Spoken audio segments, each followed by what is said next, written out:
Madhya Pradesh ATS ने एक बहुत बड़ी साजिश का पर्दाफाश किया।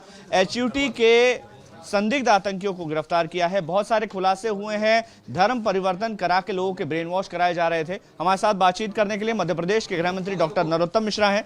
सर, किस तरह के खुलासे हुए हैं? धर्म परिवर्तन करवाया जा रहा था इनके? देखो जी, जिहादी कॉकरोच है ना, इनके लिए हमारी मध्य प्रदेश की एटीएस पुलिस जो है वो पेस्टिसाइड का काम करेगी, कर भी रही है। और इसलिए आपने देखा होगा 3 बड़ी कार्रवाइयाँ जो हमारी हुई हैं, इन तीनों में ही हमने नेस्त नाबूद कर दिया, चाहे वो जेएमबी की हो, चाहे पीएफआई की हो, चाहे एचयूटी की हो। अचंबा ये है कि इसमें जो ब्रेन वॉश कर रहे हैं वो पढ़े लिखे लोग हैं। एक हैदराबाद में प्रोफेसर है, एक कोई उसका इंजीनियर है, एक टेक्नीशियन है आईटी का।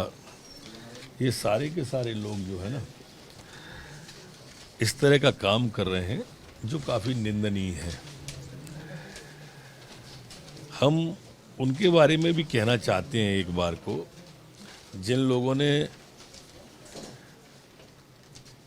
द केरला स्टोरी पर तो विवाद खड़ा किया, लेकिन एचयूटी पर एक शब्द नहीं बोले। वो इतने बड़े आतंकवादी ग्वालियर में पकड़े गए, उनके ट्रेनिंग कैंप हमने पकड़ लिए, ये जो उनका जिम कोचिंग सेंटर चलाते थे, जिम ट्रेनिंग सेंटर चलाते थे, ये सब पकड़ लिए हमने, उनके जितने भी ट्रेनिंग के स्थान थे। लेकिन एक शब्द नहीं बोला कोई भी द केरला के खिलाफ बोलने वाला। ये जो व्यक्ति हैं जो चूड़ी वाले की मारपीट को मॉब लॉन्चिंग कहते थे, उनने एक ने भी व्यक्ति ने, हमने जब पीएफआई को पकड़ा तो एक शब्द नहीं बोले वो। हमने सिमी का नेटवर्क ध्वस्त किया, एक शब्द नहीं आया उनका किसी का। ये जो तुष्टीकरण की राजनीति है वो इस तरह के लोगों को बढ़ावा देती है। लगातार हम इन संदिग्धों से पूछताछ कर रहे हैं। जिस तरह से धर्म परिवर्तन लड़कों और लड़कों के द्वारा लड़कियों का कराया गया, ये अपने आप में अलग प्रकार का मामला है और इसलिए इनके कनेक्शन कहाँ हैं। अब एक प्रोफेसर तो ओवैसी जी का हैदराबाद वाले कॉलेज में प्रोफेसर ही करके पढ़ाता था। अब ये गंभीर विषय हैं। सार्वजनिक जीवन में जीने वाले भी इस तरह के कामों को अगर प्रोत्साहित या हतोत्साहित नहीं करेंगे तो ये दिक्कत देगा। और इसलिए इनके कनेक्शन, इनके खाते, इनको फंडिंग कहाँ से होती थी और इनके कहाँ कहाँ कनेक्शन थे, सारे जांच के आदेश दिए। धर्मांतरण करवाया जा रहा था, ब्रेन वॉश करवाया जा रहा था और ये सारे के सारे पढ़े लिखे बौद्धिक वर्ग से आने वाले लोग थे। कोई सॉफ्टवेयर का काम करता था, कोई टेक्नीशियन का, कोई जिम का, कोई कोचिंग संचालन का। एक तो आप बता रहे हो ओवीसी जी के डेक्कन कॉलेज में फार्मेसी का प्रोफेसर था।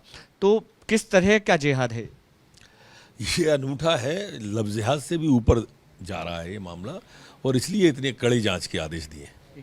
ओवैसी जी के कॉलेज में पढ़ाता था, इसको लेकर के कुछ सवाल और बिंदु जो निकल के आएंगे, अभी कुछ भी कहना जल्दबाजी हो जाएगा।